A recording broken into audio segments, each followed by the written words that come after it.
King Ade of Duketown, Calabar, was very fond of pretty maidens, and whenever he heard of a girl who was unusually good-looking, he always sent for her, and if she took his fancy, he made her one of his wives. This he could afford to do, as he was a rich man, and could pay any dowry which the parents asked, most of his money having been made by buying and selling slaves. He was indeed a powerful and feared king. Ade had 250 wives, but he was never content and wanted to have all the finest women in the land. One day, some of the king's friends, who were always on the lookout for pretty girls, told King Ade that the cook's daughter was a lovely virgin and far superior to any of the king's wives. Immediately the king heard this, he sent for the cook and said he intended to have his daughter as one of his wives. The cook, being a poor man, could not resist the order of the king, so he brought his daughter, who was very good-looking, to the king the next day, and she pleased the king immensely. After the king had paid the cook a dowry of 6 gallons of palm oil, the cook told King Ade that since he has married his daughter Ada, he must not forget that she had the natural instincts of a hen, and that he should not blame Ada, his daughter, if she picked up corn whenever she saw it. The king, in a haste to leave with his latest bride, replied that he did not mind what she ate so long as he possessed her.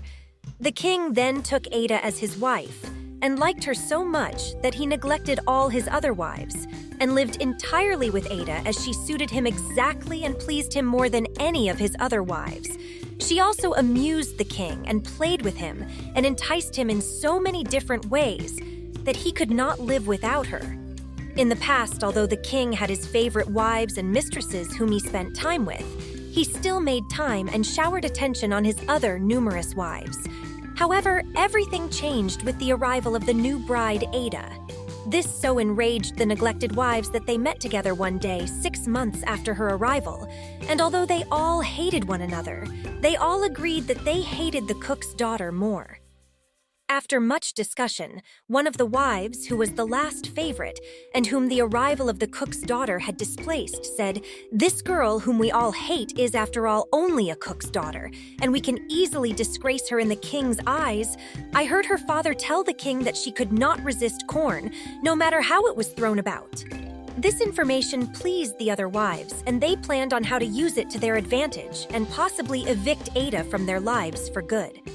Very shortly after the king's wives had determined to try and disgrace Ada, all the people of the country came to pay homage to the king. This was done 3 times a year.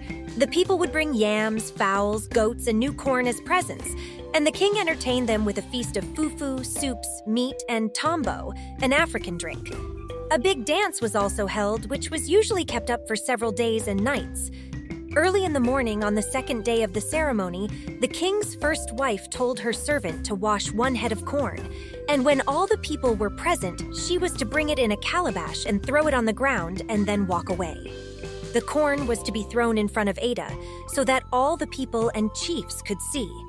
At about 10 o'clock, when all the chiefs and people had assembled, and the king had taken his seat on his big wooden chair, the servant girl came and threw the corn on the ground as she had been ordered. Immediately she had done this, Ada stood up and walked towards the corn. She then began to pick up and eat the spilled corn on the ground, to the shock and amazement of the king and people. As the people saw this, they began to laugh, and the king became very angry and ashamed. The king's wives and many people said that they thought the king's finest wife would have learnt better manners than to pick up corn which had been thrown away as refuse. Others said, "What can you expect from a cook's daughter? She should not be blamed for obeying her natural instincts." The king was so vexed that he told one of his servants to pack up Ada's things and take them back to her father's house. On arrival, Ada's father and his house, however, was nowhere to be found, so the servant had no choice but to return with Ada to the palace. Once at the palace, the king and his chiefs questioned Ada about her father's house and his strange disappearance to no avail. Ada refused to say a word. The following day, the king ordered for the best medicine man in the village to come to the palace and take a look at his wife Ada. After consulting with the gods, the medicine man revealed the shocking truth. Ada and her father were spirit beings. Ada's father, the cook, was a cock and his daughter a hen. They both transformed into human form so they could live amongst human beings and experience what it was like to be human beings. This news shocked everyone in the palace, especially the king. The medicine man told the king that his greed and insatiable desires was what put him in this predicament, and unfortunately there was nothing he, the medicine man, could do to help him. As soon as the medicine man was done with the revelation, Ada immediately transformed into a big hen, which was her true form. As soon as the people saw this, they all began to run out of the palace out of fear.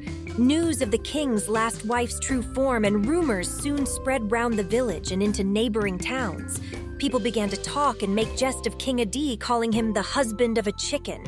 Some also said he had been cursed. The king's wives and mistresses also began to leave one after the other as they were too embarrassed to stay or be associated with him. Many of King Ade's friends distanced themselves from him, and some villagers even ran away to neighboring towns and villages.